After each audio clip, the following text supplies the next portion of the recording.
आप सभी का फिर से एक बार स्वागत है मेरे YouTube चैनल रोथिन्स अकाउंटेंसी क्लासेस पर। आज मैं आप लोगों को सिखाऊंगा डबल कॉलम कैश बुक कैसे बनाया जाता है। मेरा पिछला वीडियो में मैंने आप लोगों से वादा किया था कि मैं आप लोगों को डबल कॉलम कैश बुक एक बना करके दिखाऊंगा, तो आज का विषय यही होगा। अगर आप लोगों ने मेरा पिछला वीडियो नहीं देखा है दोस्तों, सिंगल कॉलम कैश बुक कैसे बनाया जाता है, उसको देख लीजिएगा, क्योंकि वो अगर आप लोगों ने देखा तो आज जो मैं डबल कॉलम कैश बुक बनाऊंगा इसमें आप लोगों को मदद होगा। उसका लिंक मैं नीचे डिस्क्रिप्शन बॉक्स पे दे दूंगा दोस्तों। और हाँ दोस्तों, अगर अभी तक आप लोगों ने मेरा चैनल को सब्सक्राइब नहीं किया है तो चैनल को सब्सक्राइब जरूर कर लीजिएगा, और साथ में जो बेल आइकॉन है उसको दबाना मत भूलिएगा, क्योंकि जब भी मैं वीडियो प्रस्तुत करूं तब सबसे पहला नोटिफिकेशन ताकि आप लोगों को मिल जाए और आप लोग उसका लाभ उठा पाए। और हाँ दोस्तों, अगर आप लोगों को मेरा वीडियो से अच्छा लगता है तो लाइक, शेयर और कमेंट जरूर कीजिएगा, इससे मुझे प्रेरणा मिलती है। तो चलिए दोस्तों, बिना देरी किए आज के विषय की तरफ आगे बढ़ते हैं। और एक बात मैं कहना चाहता हूं, आप लोग मुझे इंस्टाग्राम और फेसबुक में भी फॉलो कर सकते हैं। इसका लिंक मैं नीचे डिस्क्रिप्शन बॉक्स पे दे दूंगा। तो चलिए, आज का क्लास इंटरेस्टिंग होने वाला है। डबल कॉलम कैश बुक, एक नया टॉपिक।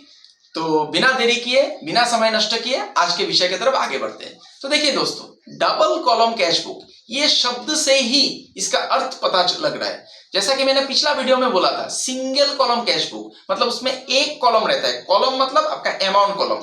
सिंगल कॉलम में एक कॉलम रहेगा अमाउंट कॉलम, जो कि कैश होता है। अभी डबल कॉलम में दो अमाउंट कॉलम रहेगा दोस्तों। गौर कीजिएगा, वीडियो में अंत तक बने रहिए, आप लोगों को समझ में आ जाएगा। डबल कॉलम कैश बुक में दो अमाउंट कॉलम रहेगा। वो अमाउंट कॉलम कैश और बैंक भी हो सकता है, या फिर कैश और डिस्काउंट भी हो सकता है, या फिर बैंक और डिस्काउंट भी हो सकता है। गौर कीजिए, कैश और बैंक भी हो सकता है, कैश और डिस्काउंट भी हो सकता है, या फिर बैंक और डिस्काउंट भी हो सकता है। दो अमाउंट कॉलम का फॉर्मेट सेम ही होता है, लेकिन अमाउंट कॉलम दो होता है। तो मैं आप लोगों को करके दिखाता हूं, इससे आप लोगों का डाउट क्लियर हो जाएगा। तो मैं कैमरा को बोलूंगा कॉपी की तरफ फोकस करने के लिए। देखिए दोस्तों, मैंने एक क्वेश्चन ले लिया है किताब से, प्रिपेयर 2 कॉलम कैश बुक। यहां पर कौन सा कॉलम बनाना है आप लोगों को बोल दिया गया है, that is cash and discount, मतलब कैश और डिस्काउंट बनाना है। कभी ज्यादातर समय क्वेश्चन में बोल देता है कि कौन सा कॉलम बनाना है, लेकिन जब नहीं बोला जाएगा, मेंशन नहीं रहेगा, तब आप लोगों को क्वेश्चन पढ़ के समझना होगा दोस्तों कि कैश बनाना है, बैंक बनाना है, ना कैश और डिस्काउंट, ना बैंक और डिस्काउंट। ये आप लोगों को पढ़ के समझना होगा। ज्यादातर समय दे देता है, इस क्वेश्चन में दे दिया गया है, prepare 2 column cash book from the following transaction of Santosh Kumar. ये संतोष कुमार का कुछ ट्रांजेक्शन सब है, तो इसको कैश बुक में उतारना है, डबल कॉलम कैश बुक में। आप लोग, मैं कैमरा को बोलूंगा क्वेश्चन की तरफ फोकस करने के लिए, आप लोग क्वेश्चन का स्क्रीनशॉट ले लीजिएगा। चलिए दोस्तों, आगे बढ़ते हैं। मैं डबल कॉलम कैश बुक बनाने जा रहा हूं। देखिए इसका format, double column cash book.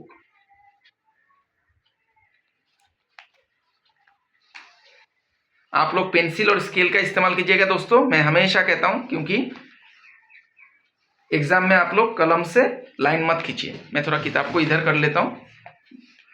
Date, particular sale, cash rupees. आप लोग कॉपी की तरफ ध्यान दीजिए दोस्तों।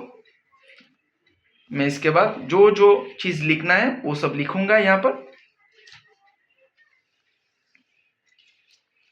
ये लेफ्ट हैंड साइड को दोस्तों अकाउंट का, आप लोग कैश और डिस्काउंट दोनों का अकाउंट बना रहे हैं। कैश बुक ये सब्सिडरी होता है लेजर अकाउंट का, आप लोगों को मैंने पिछला वीडियो में बताया था। पहला जो घर है उसको लिखा जाएगा डेट, फिर पार्टिकुलर्स, फिर दोस्तों एलएफ। यहां पर दोस्तों गलती मत कीजिएगा, जेप मत लिखिएगा। फिर लिखिए कैश, क्योंकि आप लोगों को कैश कॉलम बनाने दिया है। फिर डेबिट में जो डिस्काउंट लिखेंगे, इसको दोस्तों डिस्काउंट अलाउड बोला जाता है, मतलब आपने डिस्काउंट दिया है आपका बिजनेस, तो ये आपका नुकसान हो गया। ये डेबिट साइड में, डेबिट साइड का डिस्काउंट को डिस्काउंट अलाउड बोला जाता है। फिर डेट, फिर पार्टिकुलर्स, फिर दोस्तों एलएफ, फिर दोस्तों कैश रुपीस, फिर क्रेडिट में जो डिस्काउंट लिखेंगे इसको दोस्तों डिस्काउंट रिसीव्ड लिखिए, क्योंकि आपको डिस्काउंट मिल रहा है, तो ये आपका मुनाफा हो गया, प्रॉफिट हो गया। तो मैंने लिख लिया सभी।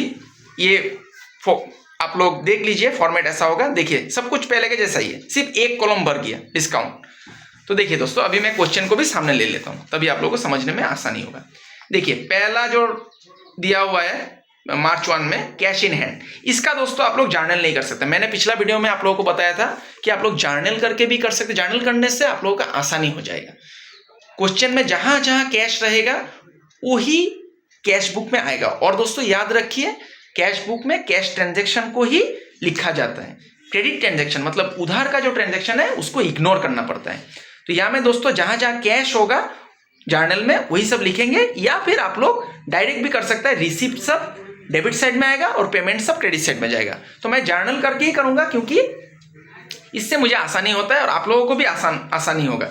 जर्नल मैंने आप लोगों को सिखाया है, वो वीडियो भी आप लोग देख लीजिएगा। तो दोस्तों देखिए कैश इन हैंड, ये कैश इन हैंड का आप लोग जर्नल नहीं कर सकते, ये जर्नल प्रॉपर में जाता है। जर्नल प्रॉपर के ऊपर मैं अलग वीडियो बना दूंगा। कैश इन हैंड जब भी दिया रहेगा, या फिर balance in hand, cash balance, या फिर कैश, ऐसा कुछ दिया हुआ है 1 तारीख को, तब सीधा आप लोग क्या कीजिए, लिखिए टू बैलेंस पीडी। ध्यान दीजिए दोस्तों, cash in hand, cash balance या फिर बैलेंस इन हैंड ऐसा कुछ दिया हुआ है तो सीधा आप लोग टू बैलेंस बीडी लिख दीजिए। मतलब ब्रॉड डाउन, लास्ट महीना का या फिर लास्ट ईयर का जो बैलेंस है कैश का, उसको ही आप लोगों ने ब्रॉड डाउन किया है। 45,000 मैं यहाँ पर लिख दिया। फिर देखिए दोस्तों March 2 bought goods for cash, इसका एंट्री कर लीजिए। Purchases account debit to cash, purchases account debit to cash, cash credit side में है तो क्रेडिट साइड में जाएगा, डिस्काउंट में कुछ नहीं है। क्रेडिट साइड में जो अकाउंट हम लोग बनाता है वो अगर डेबिट में रहता है तो डेबिट साइड में, वो अगर क्रेडिट में रहता है तो क्रेडिट साइड में, लेकिन अकाउंट खुद नहीं जाता है, उसका उल्टा वाला जाता है। तो देखिए दोस्तों, purchase account debit to cash हुआ है, कैश क्रेडिट में है तो क्रेडिट साइड में जाएगा, लेकिन उसका उल्टा वाला जाएगा, by purchase account, by purchases account. 3000 cash पे मैंने लिख दिया। फिर देखिए दोस्तों डिपॉजिटेड इनटू बैंक, इसका भी एंट्री कर लीजिए। कैश बैंक अकाउंट डेबिट, आपने कैश को जमा किया बैंक में, bank account debit to cash, cash credit में है तो क्रेडिट साइड में जाएगा, बाय बैंक अकाउंट, उल्टा वाला लिखिए, बाय बैंक अकाउंट। 31,000। फिर देखिए दोस्तों पेड फॉर पोस्टेज स्टैम्प, मैंने लास्ट वीडियो में आप लोगों को टेक्निक बता दिया था। पेड रहने से बिना कुछ सोचे, बिना कुछ समझे, बिना कुछ देखे, समय नष्ट ना करते हुए आप लोग सीधा क्रेडिट साइड में लिख दीजिए।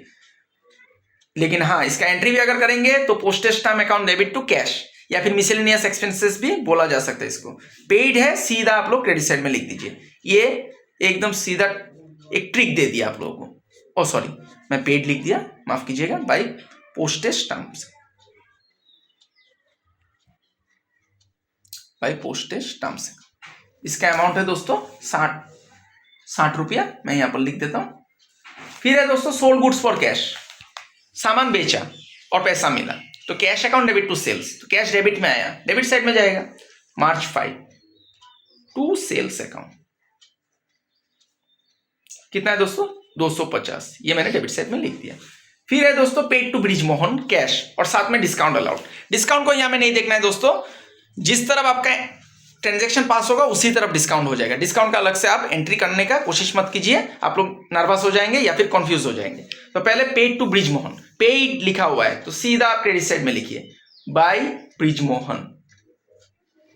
इसका एंट्री अगर करने जाएंगे, Brij Mohan account debit to cash account, by Brij Mohan account. कितना है दोस्तों 4100, और डिस्काउंट में सीधा आप लोग 150 दे दीजिए, जिस तरफ ट्रांजैक्शन हो रहा है उसी तरफ डिस्काउंट दे दीजिए। फिर है दोस्तों पेड फॉर वेजेस, इसको भी आप लोग क्रेडिट साइड में लिख दीजिए, मैंने सिखाया है। पेड रहने से क्रेडिट साइड में लिख सकता है, आप लोग नाम लिख दीजिए, बाय वेजेस अकाउंट 390। फिर दोस्तों देखिए receive from Dinesh cash, cash मिला दिनेश से तो इसका एंट्री हो जाएगा, इसके साथ डिस्काउंट भी है तो डिस्काउंट में माथापच्ची मत कीजिए, डिस्काउंट सीधा आप लोग ट्रांजैक्शन जिस तरफ होगा उसी तरफ बिठा दीजिएगा। Receive from Dinesh cash, cash account debit to Dinesh account, तो टू दिनेश होगा, डेबिट साइड में जाएगा क्योंकि कैश डेबिट साइड में है, टू दिनेश अकाउंट। ये मैंने लिख लिया, टू दिनेश अकाउंट 2900। फिर डिस्काउंट में मैंने 100 लिख दिया। फिर लास्ट में एक अंत में एंट्री है bought from Dinesh goods for cash, सामान खरीदा दिनेश से कैश में, तो इसका एंट्री हो जाएगा purchase account debit to cash. तो मैं क्रेडिट साइड में लिख देता हूं, क्योंकि कैश क्रेडिट में है। बाय परचेज अकाउंट, उल्टा वाला, बाय परचेजेस अकाउंट कितना है दोस्तों, 500 रुपया। ये मैंने लिख लिया। अभी देखिए दोस्तों, मैं इसको बंद करूंगा। जैसा कि मैंने लास्ट वीडियो में बोला था कि सिंगल कॉलम कैश बुक में या फिर लेजर में भी बैलेंस निकल के आता है, तो यहाँ पर भी बैलेंस निकल के आएगा, लेकिन कैश का निकल के आएगा। डिस्काउंट का कोई बैलेंस हम लोग नहीं निकालता है, डिस्काउंट को सीधा हम लोग जोड़ के रख देता है। तो अभी हम लोग जोड़ने जा रहे हैं। मैं कैलकुलेटर का इस्तेमाल करूंगा, आप लोग कर लीजिएगा रात में। तो देखिए डेबिट साइड में कितना है, 45,000, फिर 250, फिर 2,900। तो डेबिट साइड में आया दोस्तों, देखिए मेरा 48,150 ये आया दोस्तों। और क्रेडिट साइड में मैं जोड़ रहा हूं 3,000, फिर 31,000, 60, 4,100, फिर 390, फिर 500। ये हो गया मेरा क्रेडिट साइड में 39,050। तो मैंने आप लोगों को सिखाया है दोस्तों कि जिस तरफ कम होता है, लेजर में भी और कैश बुक में भी सिखाया है, जिस तरफ अमाउंट कम रहता है उसी तरफ बैलेंस सीडी होता है। तो देखिए मेरा डेबिट में आया 48,150 और क्रेडिट में आ गया 39,050। तो क्रेडिट साइड में कम है, तो क्रेडिट साइड में आपका बैलेंस निकल के आएगा, by balance CD, by balance CD. अभी दोस्तों अमाउंट कैसे निकालना है, ये 48,150 से 39,050 को माइनस करना है। 48,150 से मैं माइनस कर लेता हूं। देखिए 9,100 आ गया अमाउंट। डिस्काउंट में कुछ नहीं लिखना है। अभी डेट क्या देंगे दोस्तों, जो लास्ट ट्रांजैक्शन का डेट है उसको देखिएगा। लास्ट ट्रांजैक्शन का डेट 14 है।